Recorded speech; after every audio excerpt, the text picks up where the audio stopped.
She spent the entire offseason telling the world she was different now. Evolved, upgraded, a point forward, a star. Angel Reese packed her bags, left Chicago in the rearview mirror, laughed at her old team on camera, and arrived in Atlanta ready to announce herself as the centerpiece of a new era for the Dream. The billboards were practically already up in her mind. The narrative was written, polished, and ready for prime time. And then May 9th happened. One debut, one game. One brutally honest answer to every single thing she'd been saying for months. Angel Reese walked into Target Center, went 4 for 11 from the field, turned the ball over 5 times, got blocked twice. Once by a rookie playing her very first WNBA regular season game, and watched every single one of her teammates outscore her as Atlanta barely escaped with a 1-point win over a Minnesota Lynx squad that wasn't even playing at full strength. Meanwhile, the building that holds 19,000 people only bothered to fill about 10,000 seats for her big debut moment. This is that story, every ugly second of it. And it raises a question that Atlanta Dream fans are already quietly asking themselves. Did they just trade 2 first-round picks for a problem instead of a solution? Let's break it down from the very beginning. Before we even get to the game itself, we need to talk about what Angel Reese was selling during the offseason, because context matters enormously here. The term, point forward, isn't just a label you print on a jersey and hand out at a press conference. It means something specific.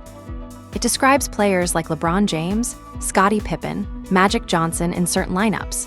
Big, versatile players who can genuinely initiate offense, push pace in transition, read defenses at the top of the key, and make pressure decisions with the ball in their hands when the game is on the line. It is a role that demands basketball IQ, ball security, and the kind of trust your teammates place in you when everything matters. Angel Reese spent months campaigning for that label. She repositioned herself publicly as something more than the interior presence she had been with Chicago.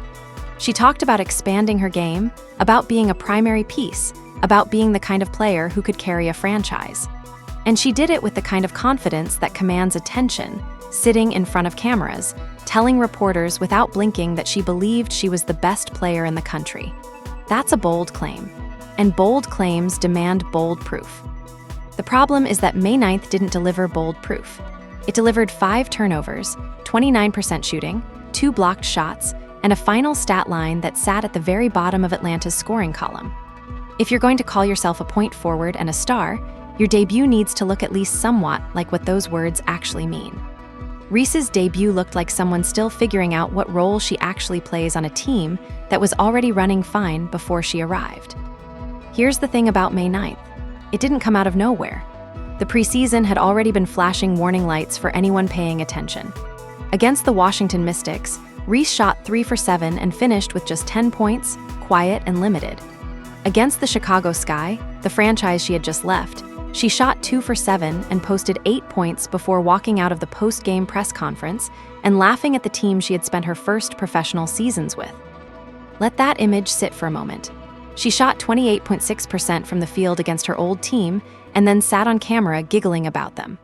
The confidence and the production were already moving in completely opposite directions before a single regular season game had been played. And then, 1 week after publicly mocking Chicago, she walked into Target Center and shot almost the exact same percentage. The karma there requires no commentary. She left, she laughed, she branded herself as something new and elevated, and then the basketball court gave its honest review in the most public way possible. 3 preseason and early regular season games into her Atlanta career, the shooting numbers read like this: 2 for 7 against Chicago, 3 for 7 against Washington, 4 for 11 in Minnesota.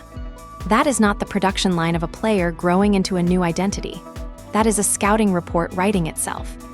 The Atlanta Dream traveled to Target Center on May 9th to open the regular season against a Minnesota Lynx team already playing without Napheesa Collier, one of the best players in the entire league. This was, on paper, a favorable matchup for a Dream squad with legitimate talent across the roster.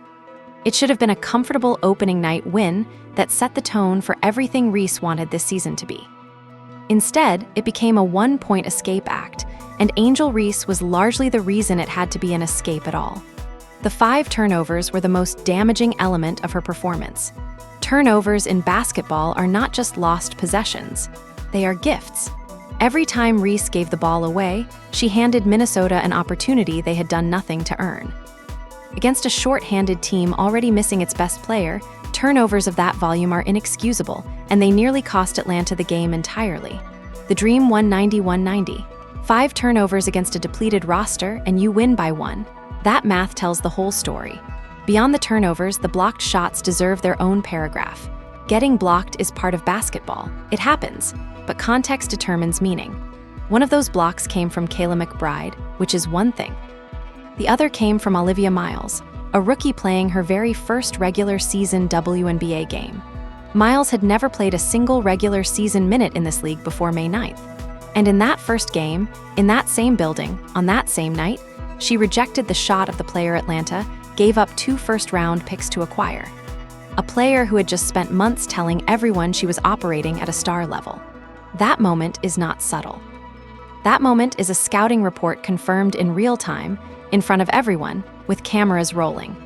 While Reese was working through 5 turnovers and 29% shooting, her teammates were doing the actual heavy lifting that kept Atlanta in the game.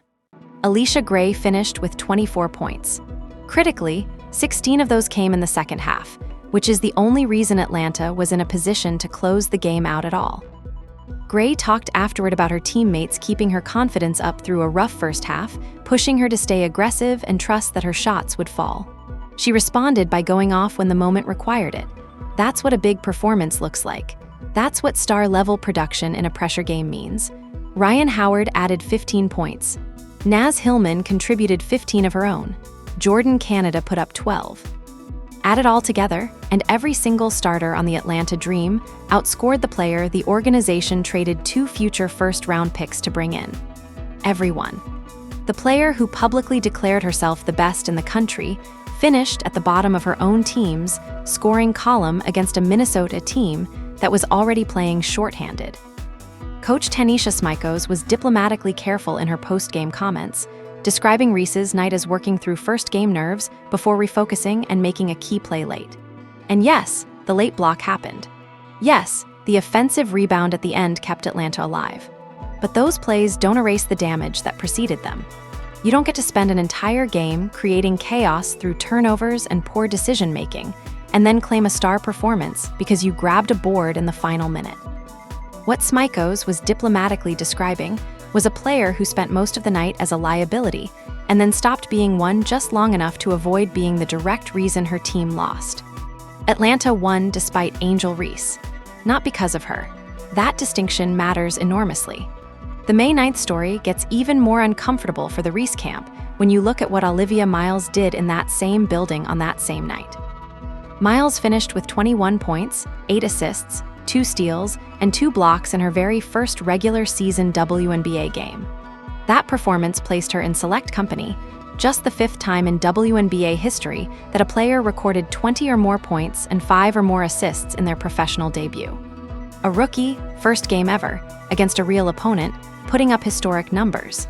And this is the same player who blocked Angel Reese's shot that night. 2 players making their regular season debuts in the same game, in the same building.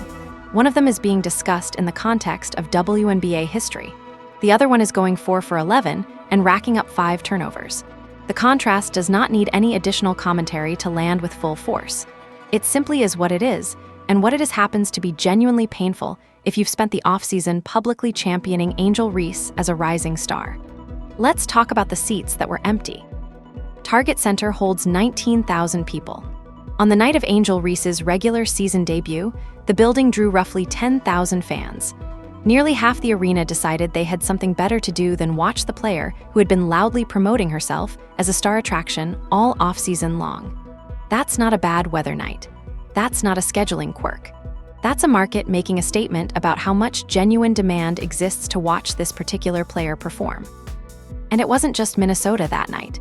The Atlanta Dream's home arena, the Gateway Center Arena, holds approximately 3,000 people. 3,000. By NBA standards, that is a mid-size high school gymnasium. And even that intimate building had open rows during Reese's preseason appearances with her new team. The empty seat problem followed her from Chicago to Atlanta and then up to Minneapolis. Now compare that picture to what Caitlin Clark does to buildings. Clark doesn't just sell tickets in Indiana. She moves road attendance numbers across the entire league. She draws opposing teams' home crowds out specifically to watch her play. She sells out arenas in cities where she isn't even the home team. When the Indiana Fever travel to New York, over 14,000 people show up. When they travel anywhere, the numbers reflect genuine, organic demand from fans who are willing to pay money and give up their time because they want to see this specific player compete. That is the definition of a star, not the label you put on yourself in a press conference, not the brand you build on social media. The actual measure of a star is whether people show up when you play, and the data on Angel Reese and Caitlin Clark right now is not a close comparison. Fans vote with their wallets and their calendars. The results of that vote have been consistent, and they have been clear. Understanding the full picture of where Angel Reese is right now requires going back to how she left Chicago, because the exit tells you something important. The Sky moved Reese in exchange for 2 future first-round picks in 2027 and 2028, and a second-round pick swap in 2028. For a 2-time All-Star still in the early prime of her career, that return was widely described as underwhelming. Teams don't accept below market value for players they believe are genuine franchise cornerstones. They accept below market value when they prioritize ending a situation over maximizing the asset. The return Chicago got for Reese tells you how motivated they were to make the move happen. And then there were the reports about the locker room environment, which described a deteriorating situation with teammates finding her difficult. The word used was annoying. Stars don't get characterized that way on their way out. Players who create friction and dysfunction get characterized that way. The distinction is important. What Chicago did next confirms everything. They rebuilt around a completely different philosophy, bringing in Skylar Diggins-Smith, DJ John Carrington, Azura Stevens, and Rakia Jackson to construct a ball movement offense built on flow, trust, and collective decision-making. The explicit point of that roster construction wasn't just to add talent. It was to remove the friction that Reese represented and replace it with a system that actually functions as a cohesive unit. They didn't trade a player. They traded a problem. And the fact that they immediately went out and built something intentionally opposite to what they had tells you exactly how they diagnosed the issue. There is one more layer to this story that deserves attention because it speaks directly to how these 2 players carry themselves off the court and how fans respond to that. Caitlin Clark shows up to press conferences. She answers questions. She talks about wins and losses with equal honesty and openness. She treats media availability not as a burden to be tolerated, but as part of the professional responsibility that comes with being a public athlete.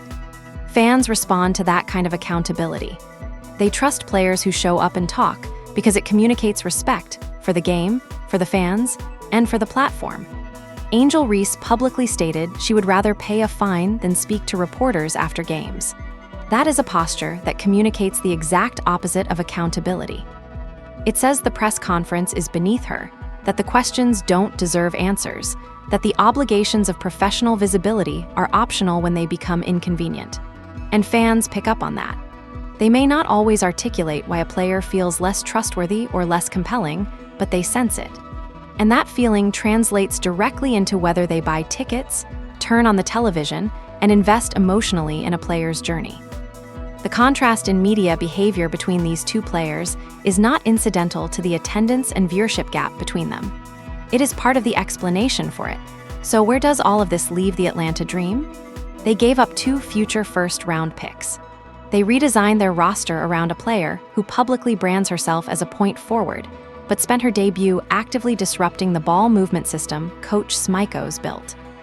They brought in someone who cannot currently fill a 3,000-seat arena at home, but is supposed to be the draw that eventually moves games to State Farm Arena, the Hawks building, which holds over 20,000 people. The math on that ambition does not currently add up. And 3 games into her Atlanta tenure, the shooting percentages, the turnover numbers, the attendance figures, and the pure basketball reality of every teammate outscoring her against a short-handed opponent all point in the same uncomfortable direction. None of this means Angel Reese cannot improve. Basketball seasons are long and players do develop. But improvement requires honest self-assessment, and the pattern so far, the preseason performances, the laughing at Chicago, The continued ball handling habits that contradict the point forward brand, the turnovers, the blocked shots from a rookie, suggests someone who is not yet engaging in that honest self-assessment at the level the situation demands. Atlanta made a significant investment. The early returns on that investment are genuinely concerning. Angel Reese walked into Target Center on May 9th with a new jersey, a new city, a new brand, and a whole offseason of momentum behind the idea that she had become something different and better than what she was in Chicago. The basketball court gave its answer in real time. 4 for 11, 5 turnovers, 2 blocked shots, 1 from a rookie making her own debut. Every teammate outscored her. A 1-point win over a short-handed opponent that Atlanta nearly blew entirely. Roughly 10,000 fans in a building that holds almost twice that many. Meanwhile, Caitlin Clark is selling out arenas coast to coast, filling buildings in cities that aren't even her home, drawing 700,000 television viewers on a random weekend game, and doing it all while showing up to every press conference and answering every question. The contrast is not subtle. The contrast is not close. And the contrast did not start on May 9th. It has been building for 2 full seasons now, measured in ticket sales, television ratings, attendance records, and the cold, honest truth of what happens when you walk onto a basketball court and have to prove what you've been saying about yourself. Chicago didn't look back. They're building something cleaner and better without the drama. Angel Reese is in Atlanta, laughing at her old team in press conferences while shooting 29%, unable to fill a 3,000-seat gym, getting blocked by rookies, and asking a new fan base to believe the point forward brand is real. The fan base is only half convinced, and the basketball court, as it always does, is telling the truth that the press conferences won't. Did the Atlanta Dream make a mistake trading for Angel Reese? Drop your answer in the comments below. Like, subscribe, and turn on all notifications so you never miss a breakdown. Click the video on screen, and we'll see you in the next one.